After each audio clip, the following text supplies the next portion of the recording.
Chapter 21, The Mystery of Breath, Prana, the life principle of the universe.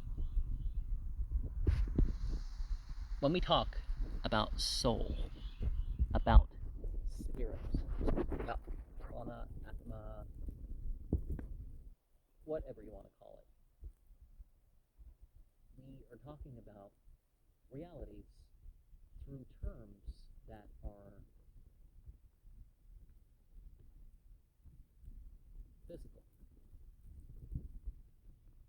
And even the psychological can transcend the physical, but we have to use these physical terms or the lack of reference to something in the physical to kind of talk about it at all.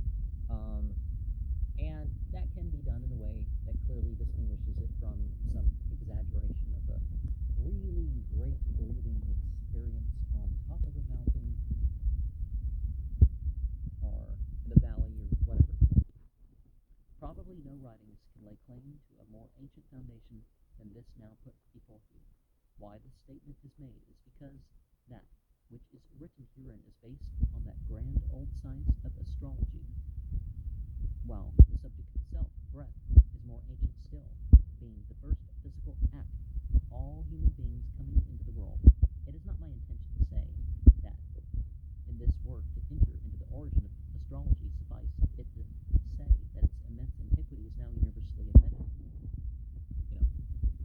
Around 40,000 BCE was probably what they thought at that time.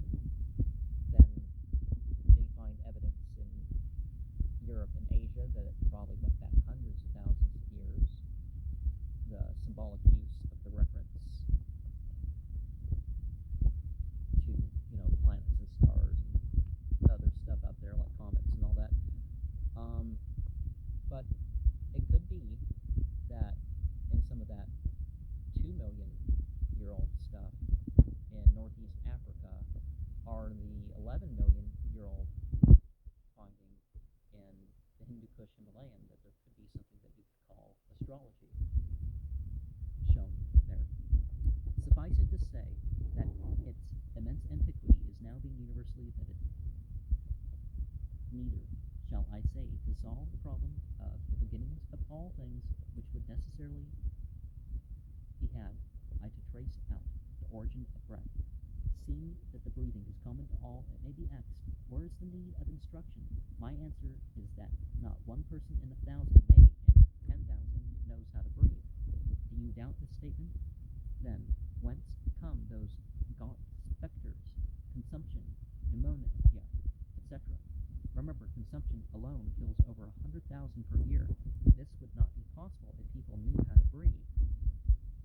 Well, thank you very much. Not all of us have the money to just build a new wall whenever there's a problem with mold or with leakage of air from the outside or whatever the deal is, right?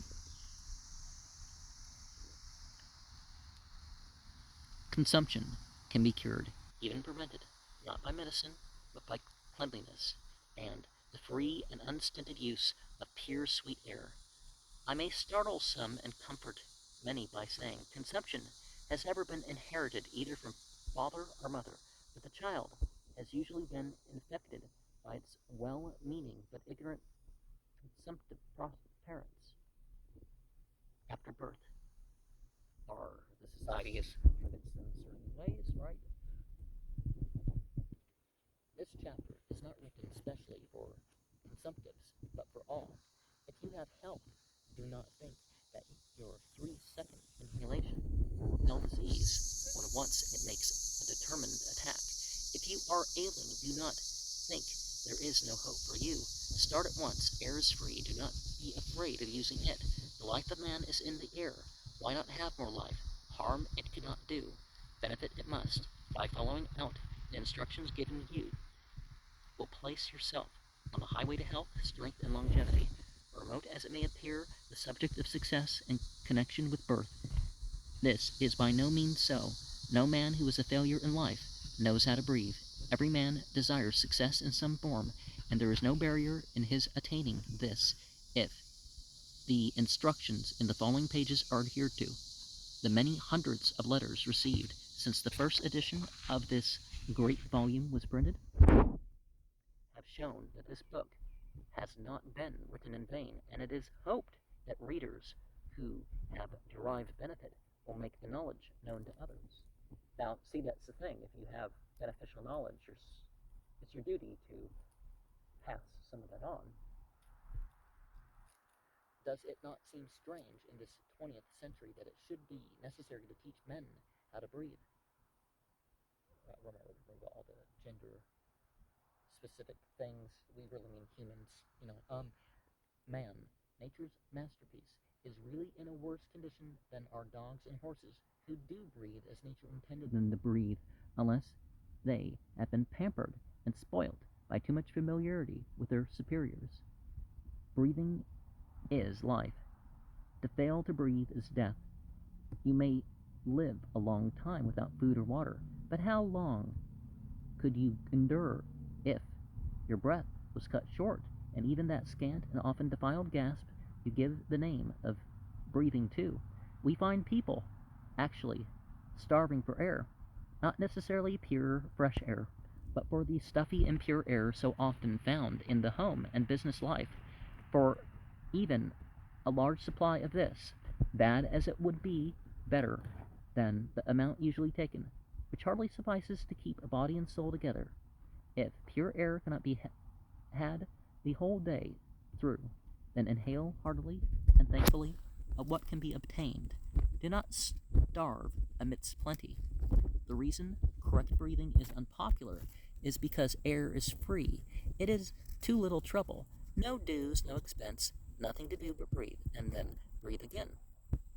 By breathing deeply, you draw on the universal reservoir of life. Nature's way is so simple, so easy, that it is too often neglected. If she bottled up air and sold it for so many dollars a bottle as a specific for purifying the blood, everyone would go for that. But as it is not valued, and it is indeed doubtful if it would be taken. Only our systems compel us to do so. This being the case, it is inhaled in the least possible quantity.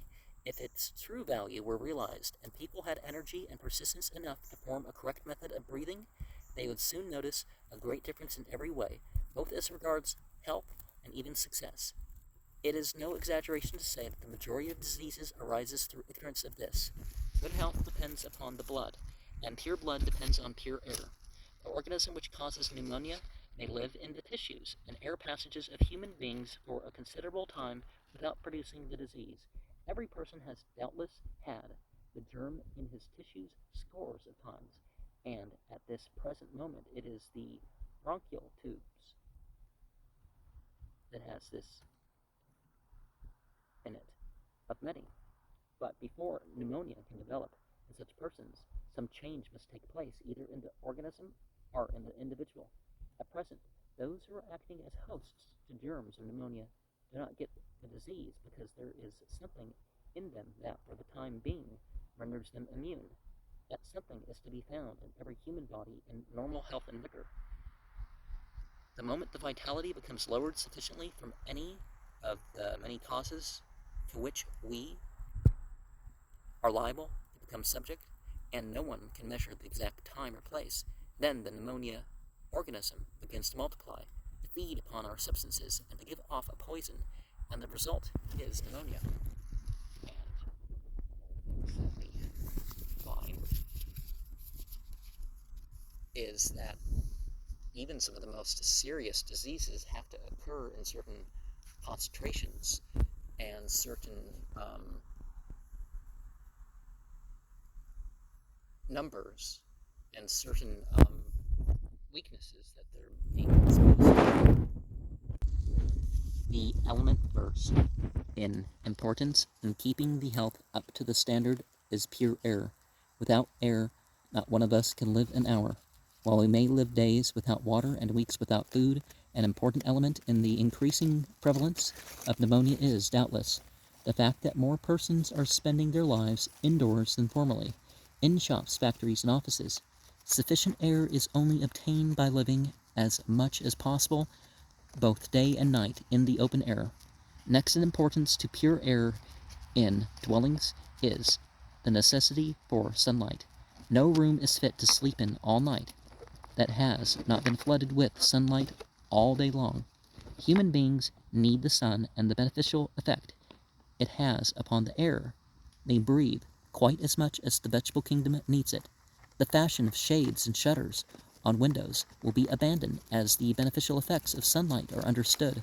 While pneumonia may be induced by bad air, bad heating, and bad lighting of dwellings, a more fruitful source of the disease is probably found in places of public assembly, such as schools, theaters, churches, streetcars, etc. Great attention must be paid in the future to the cleansing not only of the floors of such places, but of the air.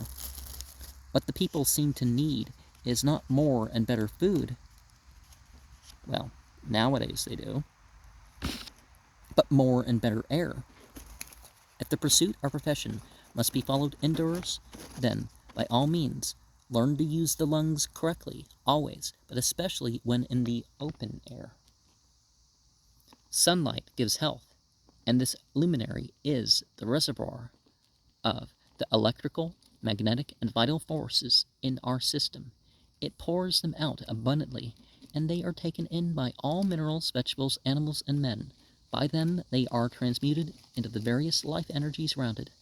Round the sun revolves the life principle of the universe, called by the Hindus prana, by some writers jiva, galama, zone, etc. It is said by them to build up the life tissues throughout the body, to vitalize the brain, to increase the vibrations of the ganglia and nervous system, and to regulate the circulation of the blood. This solar prana manifests on earth as terrestrial prana, and in man as the human prana. Closely connected with, or rather a modification of prana, is what the Easterns term swara, which is the current of the life wave, the great breath. It is that wavy motion which is the cause of the evolution of cosmic undifferentiated matter into the differentiated universe, and the involution of this into the primary state of non-differentiation, and so on, in and out forever and ever. The primeval current of life wave is, then, the same which in man assumes the form of inspiratory and expiratory motion of the lungs.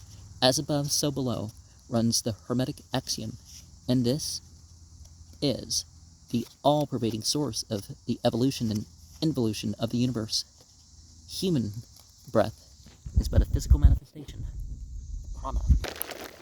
And one of the problems that we get into, or can get into, when people feel like, oh, well, I'm going to focus on the spiritual, it's like, well, the physical is a manifestation of the spiritual, or the spiritual runs through that. So it's not like, so these doctrines of neglecting the spiritual, or like the physical in some way, or it's not real, or whatever is,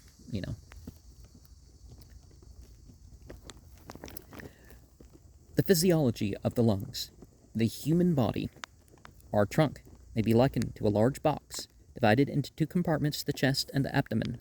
The upper part, our chest, has a bony framework all around and contains one lung on each side, and the heart with the larger blood vessels between them. The heart is really a pump, which keeps a great system of irrigation and sewage going. Through this, the body is nourished with the blood as it leaves the heart and goes through the various blood channels outwards, while by the return stream, the worn-out material of the body is carried along to be got rid of by the various excreting organs, the kidneys and the liver and the abdomen, the lungs and the chest, and the skin. The lungs consist of a series of continually dividing and subdividing tubes, starting at the windpipe in the throat and ending in the numbers of small cells filled with air taken in with each breath. On the surface of these cells, the impure blood containing the waste material which has found its way back into the heart through the veins circulates in minute thin-walled blood vessels, and through these, a constant purification takes place. Oxygen, the life-giving gas of the air, being absorbed, which changes the dark, impure blood into bright red, pure blood. That again returns to the heart, to be sent circulating as a nourishing stream throughout the body, while part of the gaseous waste material passes into the lungs and is discharged in the breath as our carbonic acid and water. It is this waste material given off from the lungs which makes a crowded room so unhealthy. The blood purified in the lungs and pumped out of the heart passes through the aorta, a large tube running along the backbone and straight down the trunk. It gives off branches in every direction, some upward through the neck to the head, some down each arm, some to the abdomen, and some to the lower limbs. These branches, one and all, divide and subdivide, getting smaller till at the very end they spread out into a network of small tubes, through the walls of which the blood oozes, bathing the tissues and supplying nutriment. It is here that the waste material is drawn into the vessels, which are now becoming drains. These lead to two big veins in the trunk, corresponding to the large arteries, and entering the right chamber of the heart. From here, it is seen, the blood passes to the lungs, to be purified before going to the left side of the heart, whence it again issues in a nourishing stream through the arteries. Thus we see why pure air and correcting breath are essential to the health of the body. Can the skin breathe? It is a fact well known among the Hindus that the yogis can pass into a trance state. This state is known as suspended animation, and remain therein for a long period without breathing. At first sight, this seems a physical impossibility, but if you think the matter out, you shall probably come to the conclusion that it is possible to live for a time without absorbing the lungs by allowing the skin to perform its function or absorb air in sufficient quantity to keep the life in the body. Now it may be stated as a general law in physiology that in cases where the different functions are highly specialized, that is, where every one has its special and distinct organ for its own purpose alone, the general structure retains more or less the primitive community of function which characterized it in the lowest grade of development. Thus, through the functions of absorption and respiration, have special organs provided for them in the higher animals. They are not altogether restricted to these, but may be performed in part by the general surface, which, although the special organ of exhalation permits the passage of fluid into the interior of the system, and allows the interchange of gases between the blood and the air. Again, a frog, the lungs of which have been removed, will continue to live for some time, and during that period will continue not only to produce carbonic acid, but also to consume oxygen. In other words, define some time, right? The frog is able to breathe without lungs, respiration being carried on efficiently by means of the skin. So that's a good reason not to use petroleum jelly. Use some of that, if you're going to use lotion, use something that's not going to, also some of those transformed oils. It's like, hydrogenated oils. Like, yeah, not as bad as whatever, not as bad as petroleum products, but still, yeah.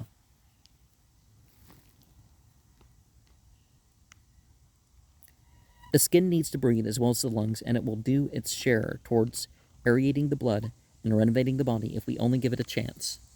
Now, some people have died because of plastic clothing or suits, or being in a plastic bag and all their heads sticking out.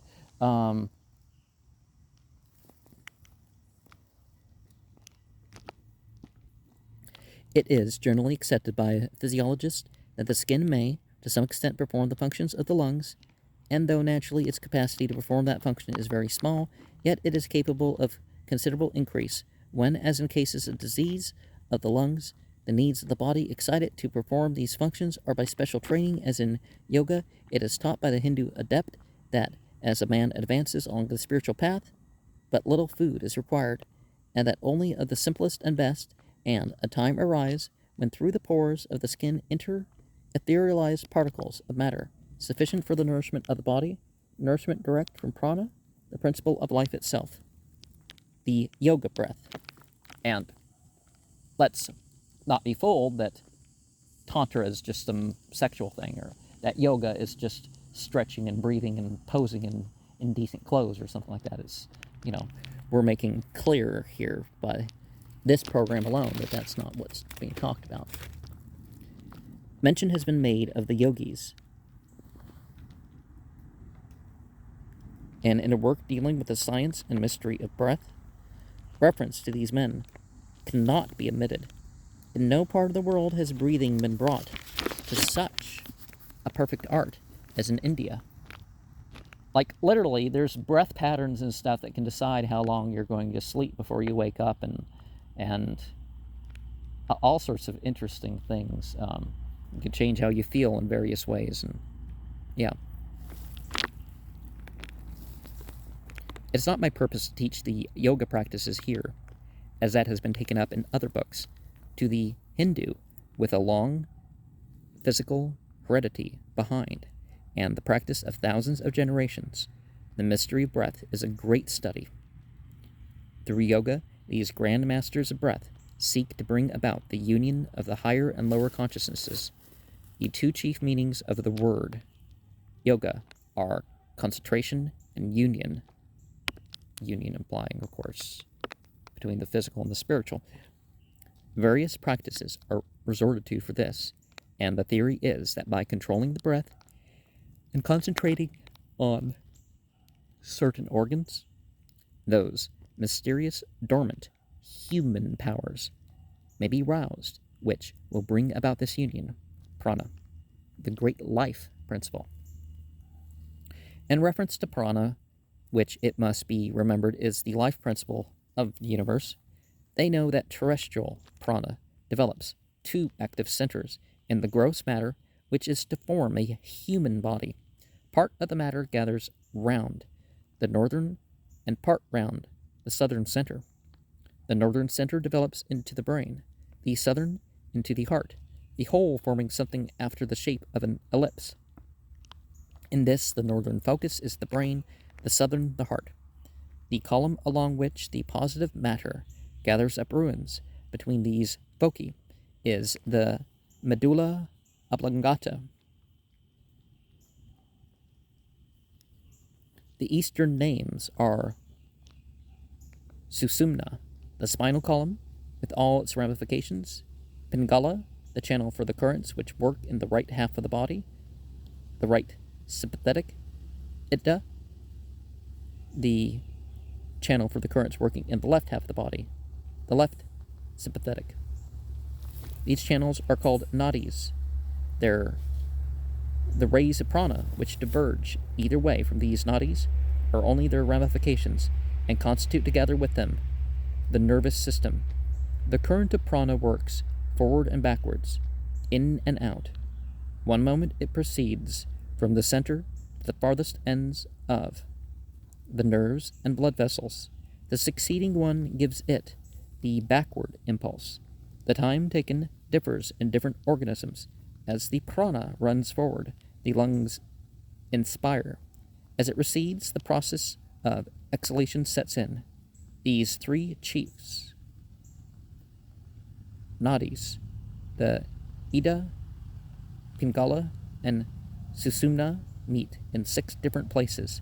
Each place are joining forms a center of the nervous system.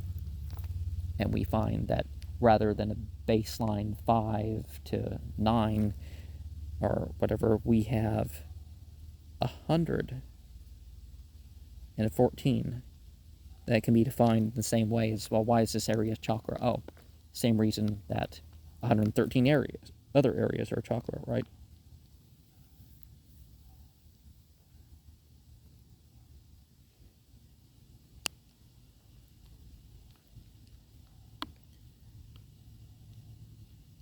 Is round like a wheel, and the great philosophy are called chakras. Every center pulsates with the vibrations of the great stream current, which Sushumna receives from the great life principle. These chakras cause the smaller ones to revolve, having connection with the great chakra, the seat of which is the heart, and this is made to revolve by the force of the great energy. The great energy playing on the Sushumna gives the motive power, which enables the respective parts of the human organism to function.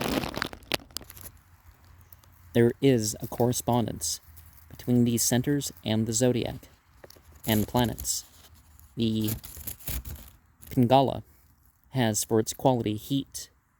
Its governing planets are the Sun, Mars, and Saturn. It presides over Aries, Cancer, Libra, and Capricorn. It is cold. Its planets are the Moon, Mercury, and Jupiter. It presides over the signs Leo, Scorpio, Aquarius, Gemini, and Virgo. Sushumna governs Sagittarius and Pisces. The foregoing is an outline of the order of the Eastern physiology, and it will serve to show how and why breath plays such an important part in the science of the yogis. It may be further stated that Pingala rules the right nostril, Ida the left, and Sushumna between state. The movement of this prana is always changing, so that the breath is made to pass in and out of the right nostril for a certain period. Then it changes to the left nostril. At another time, prana is in the Sushumna. When the breath passes out of both nostrils, these changes only occur in regular order when a man is in perfect health. Inspiration and expiration being a true index to the changes of prana. As the prana works in the pulmonary centers, the lungs are thrown into a triangular form of expansion, and the watery vapor contained in the air expelled from the nostrils will have this triangular form, which may be seen by placing a smooth, shining looking glass under the nose and steadily breathing upon it. Let someone else look upon the glass, because the impression passes off rather quickly. In health, these breath figures change their form according to the shape the lungs take, and these change at certain intervals during the hour, in a similar manner to the well-known voice figures. Most readers will remember the visit of Agamya Guru Paramahamsa, so styled by the press, but it may be pointed out that in Hindu philosophy, guru means teacher, and Paramahamsa, a man who has entered the last stage of the path, who has transcended the I-ness corresponding to the Arhat of the Buddhists. He was no doubt a yogi or a teacher of Vedantic philosophy. In his own words, he says, "The breath is the strength. We take 15 breaths a minute. That makes 21,600 breaths a day. Now I decide to take the strength of a certain number of breaths into myself and hold it. I first hold my breath in the belly, then in the throat, and then in the retina, and then in the place where the eyes meet. Then by holding my breath, I pass from the physical body to the think body, and from that to the causal body. Then all things are possible. I can go far, even to the stars, everywhere through space. This is what the Theosophists call the thought body. Beyond that is the causal body, but when I am there, the functions of the physical body cease. I can do this if I prepare for it a whole day.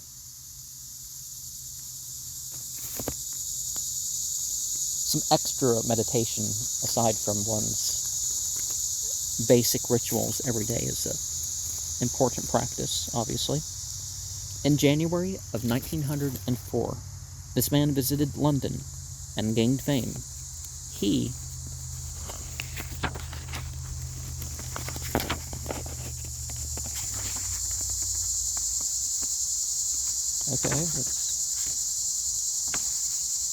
Another was of procedure is for the 4 persons to all bend over till the 4 fingers touch the floor, exhaling as they move, and then they raise their hands over their heads as far as possible, inhaling fully, all at the same time. These movements are repeated, but at the fourth upward movement, the fingers are inserted under the subject, who must also be breathing in time with others, although he remains passive, and he rises easily, but must be caught at completion of the upward motion, or he will fall. Thought force. All that we are is the result of what we have thought. It is founded on our thoughts. It is made up of our thoughts. The Dhammapada. Mind is the raw material out of which things are made. Muscle, tissue, and nerves are only materialized, though. Think health, if you would be healthy. Think strength, if you would be strong. Think success, if you would be successful. It is now recognized that it is quite possible to give oneself a disease by thinking long enough about it. The subject is fully dealt with in my latest work, The Master Key. Granted this, then, it must also be in our own power to build health into the system, to strengthen any organ, in fact, to mold the body by thought. Thought must be, therefore, a chief factor in the development of a more perfect physique. Many people recognize exercise as the prime thing, but thought exercise alone will produce good results. Exercise with thought will do much more. One of the first principles in the breath system is now given is correct thinking. The best results can only be obtained by this, and 5 minutes exercise with the mind acting in conjunction with the physical efforts is worth more than 2 or 3 hours exercise taken in a mechanical way, if you recognize that all is mind, and that man is that.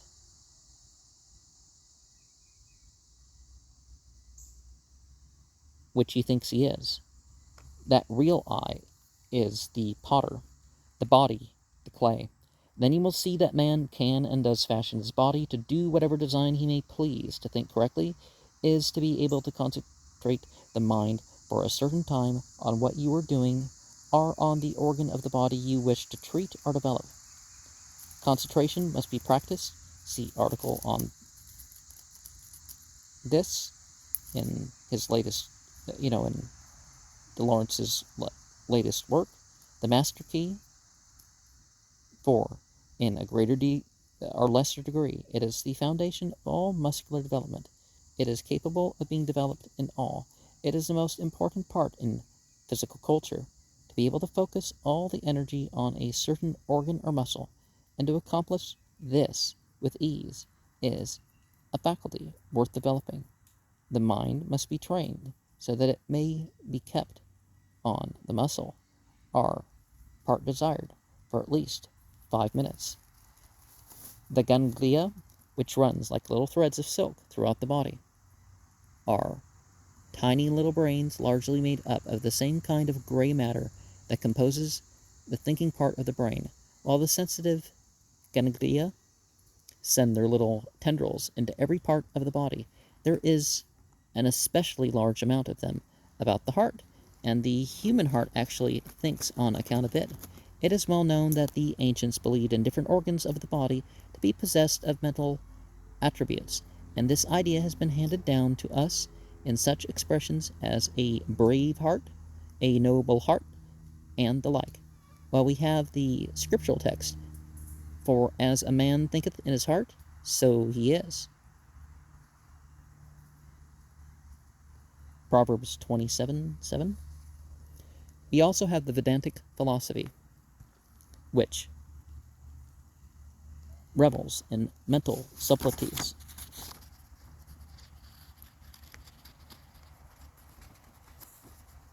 Okay, so I knew something was missing here. Page 40 and 41 are not included in this print, and for all I know, they're gone for good. Because sometimes a whole print of something, even in modern times, there's not surviving copies, so.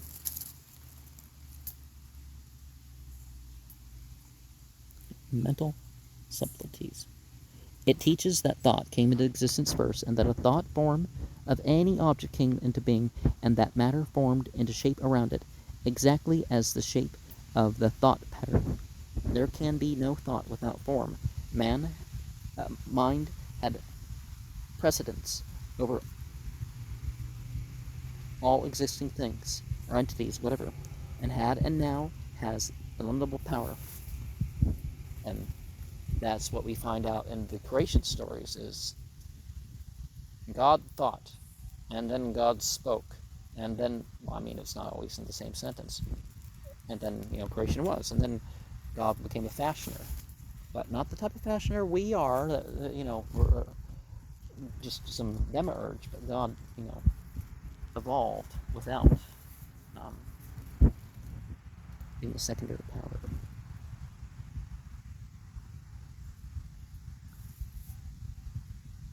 And had, and now has, illimitable power.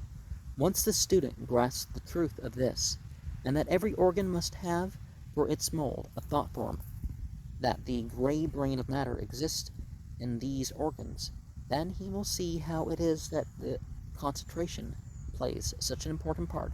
It is no theory, but an acknowledged principle, that the more we concentrate, the better the result. Sendo and other physical culturalists are agreed on this matter. The affirmations accompanying the exercises are given as aids to concentration and will help to direct the thoughts systematically and intelligently. An affirmation can be said to be the conscious man's command to the soul. When consciously used, it becomes the directing power of life's expression. The zodiac. The zodiac is a zone or belt of the celestial sphere, extending about 8 degrees on each side of the ecliptic. Within the zone, the apparent motions of the sun, moon, and all greater planets are confined. The ecliptic passes through the center of the zodiac, and like it, is bisected by the equator. The zodiac is divided into 12 equal parts of 30 degrees, each called signs.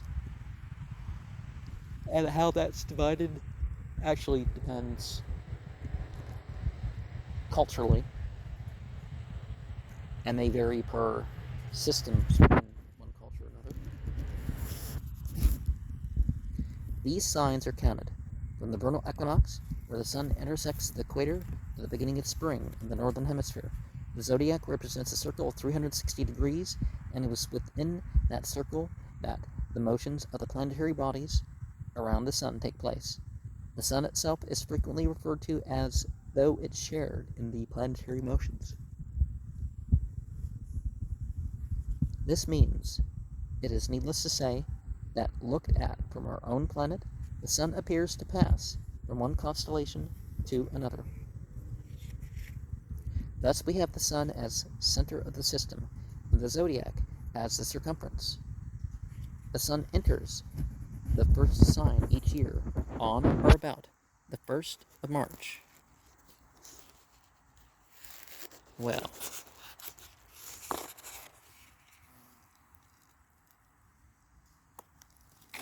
we're actually about a few degrees in to the age of Aquarius, probably. Depending on where you put the constellations, right? Did it start in the 1800s, or will it start in the 2400s? That's the age of Aquarius, whatever.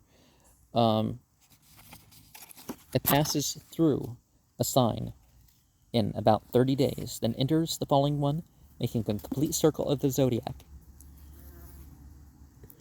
in 12 months.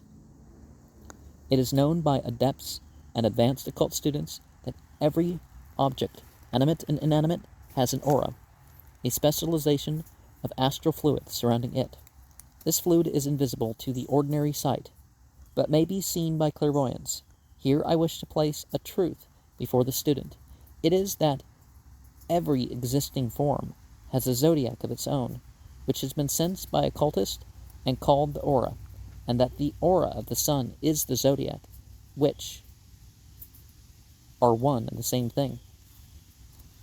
Well, No, the aura of the sun is its corona, right?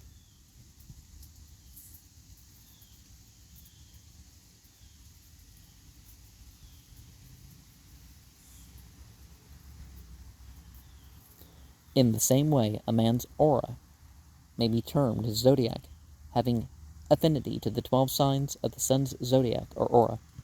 When the sun is passing through a certain sign, let it be Aries, for example, it is because we are receiving rays or prana through that part of the sun's aura, and the earth has, by its annual pilgrimage, come under the influence of this part called Aries.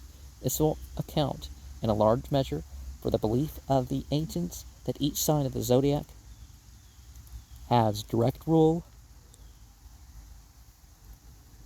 over certain organs and parts of the human body. For the part corresponding to Aries in the sun's aura must have strong affinity with Aries in the aura of all things, being turned to those vibrations. Similarly, when the planet Mars is radiating through the Aries portion of the sun's aura, he must greatly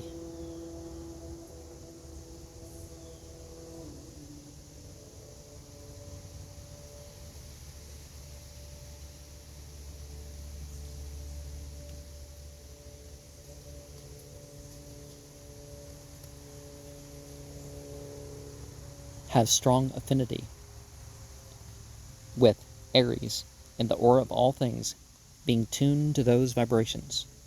Similarly, when the planet Mars is radiating through the Aries portion of the sun's aura, he must greatly affect that part of the human aura.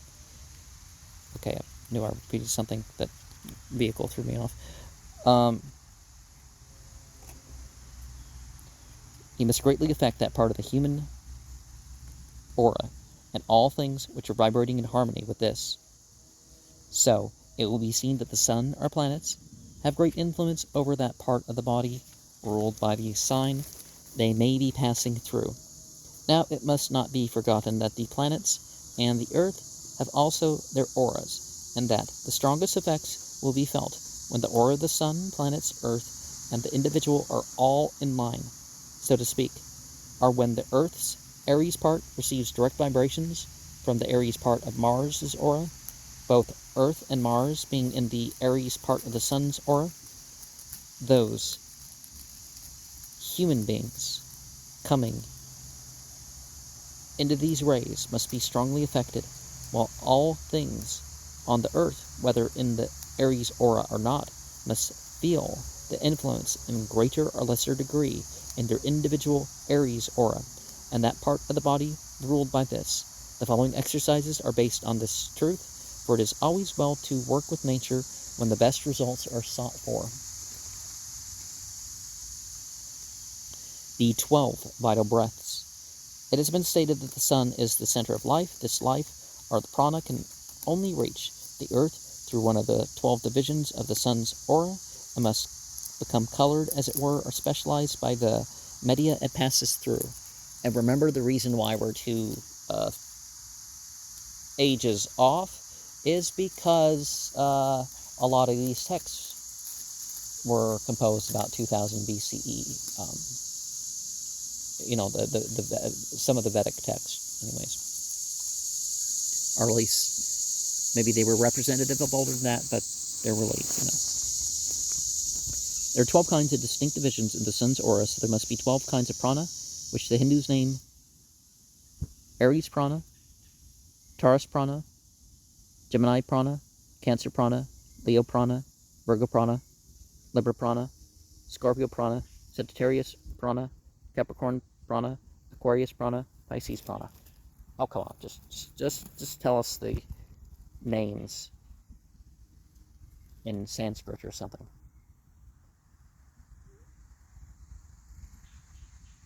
These have affinity with the human body as follows: Aries, the head and face; Taurus, the neck and throat; Gemini, the arms, shoulder, and lungs;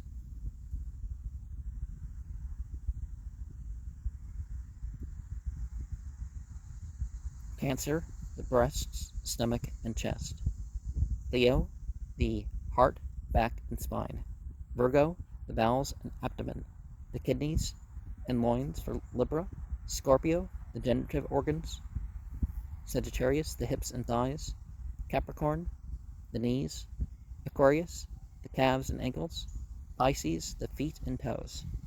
Aries, Cancer, Libra, and Capricorn have all affinity with the head, stomach, ovaries, veins, liver, and the skin.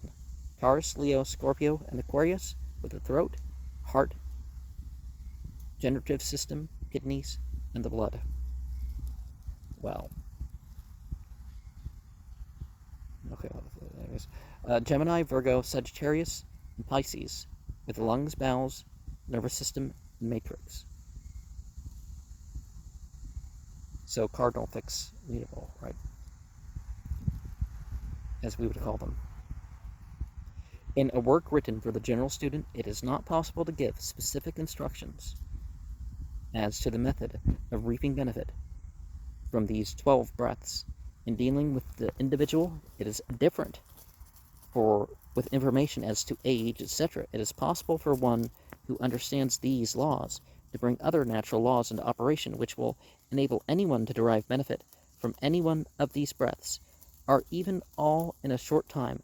But this is the work for a breath specialist. The ordinary student must be content to use the exercises given, and it will see by so doing he can affect every part of the body in 12 months, as there are exercises for each month which will cover the year, and that time every part of the body can be attended to with great benefit must result.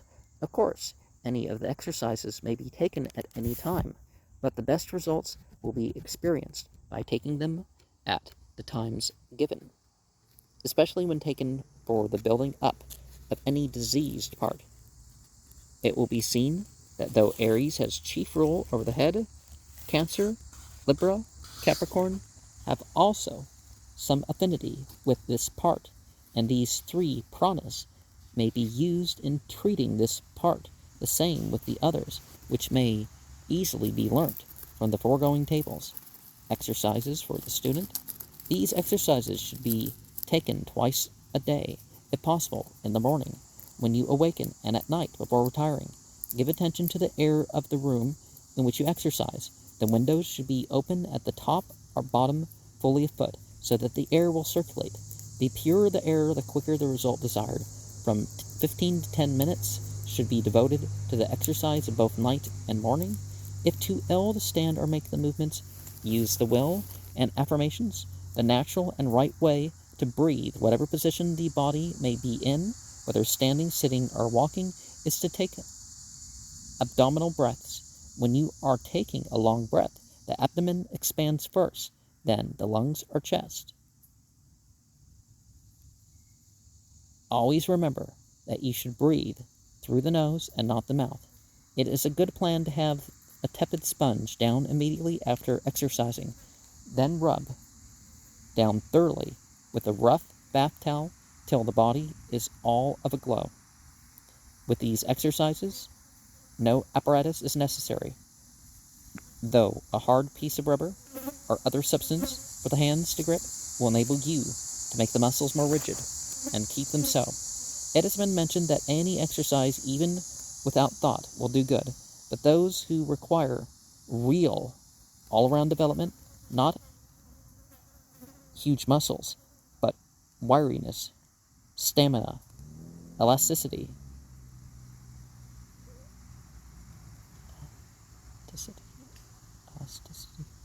health and strength of limb, must seek to turn what muscle they already possess to the best advantage. Add to it they will by these exercises, but this will be quality more than quantity. The strong man is often weak. This is the paradoxical but still true matter.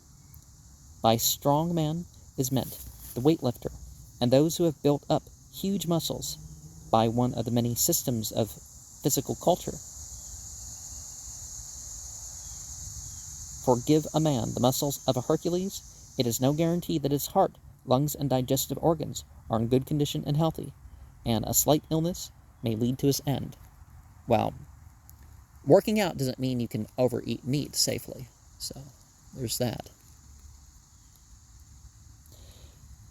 The reason is not far to seek. He has gone for muscle alone, never giving a thought to the vital organs, never asking whether the foundation was good, nor giving attention to the class of atoms he was building into the body. If the blood is impure, then will the organs be impure, and also the atoms, attractive for their renewal. A system of physical development, to be of real benefit, must first consider health, then strength and quality. It must aim at purifying the body, so that only the best atoms are attracted. By doing this, health and strength run along parallel lines, and the body be made disease-proof. All through nature, we see growth and decay. On this law depends health, as the new cells are formed in our bodies. The old ones pass away. Waste tissue must be cast out from the system, and material for new cells taken in. What this new material shall be like depends on the thought, chiefly also whether we have so tuned the different organs that they shall attract and vibrate in harmony with pure matter or otherwise. If the system of physical culture chosen is one which only seeks to build up and not throw off, then the worn-out material is allowed to accumulate and be used in the building of the organs, muscle, etc. Certainly it will add to their size. But how about the strength and quality? If not eliminated, it interferes with the circulation of the blood and the nerve force, so that sickness and disease are the inevitable results. In putting forward the exercises now given, the power of thought, the value of correct breathing, and the importance of tensing or rigidity have been taken into account. No system of neglecting those points can build up a healthy and strong body. A few minutes exercise with the muscles in a tense condition brought about by what is termed muscle stretching will, from a health point of view, produce far greater results than 30 or 40 minutes exercise with the muscles relaxed. By tensing the muscles, you contract the millions of nerve cells and force out all impurities, and thus enable the nerve force to flow. For in health, this is all in liquid form. By thought and the mind centered on what you are doing, you can direct this nerve force to the parts desired. By correct breathing and the knowledge of the 12 breaths, you can take in specialized prana and direct it to the organs or parts it is most suited to. Life breath. This should be taken 3 times before starting the other exercises. Do not skip this, even if you have to pass by the others. It can be taken in bed if you are an invalid, or while sitting down. If taken alone, it should be practiced at least 10 times during the day. Take a full, long, deep breath, so deep that not only is the chest raised, but you are also conscious that the abdomen has been descended. Now hold the chest up and keep it distended by retaining the air. Let the breath out gradually by drawing the abdomen in and up. When the air is forced out of the lungs by contracting the abdomen, take in another breath till the abdomen is again distended, and continue breathing in this way all the time, holding the chest up so that there is very little motion in it. The time taken over this breath can be extended as the lung capacity increases, but you must never strain the lungs. Always let the inhalation, holding, and exhalation be smooth and easy. With this exercise, concentrate the mind on the life principle. See it mentally being taken in with each inspiration. See it giving life to the whole system as you retain it, and picture all waste tissue or diseased atoms leaving the system as you exhale. So I was wrong. I couldn't say that and do the exercise quite as described.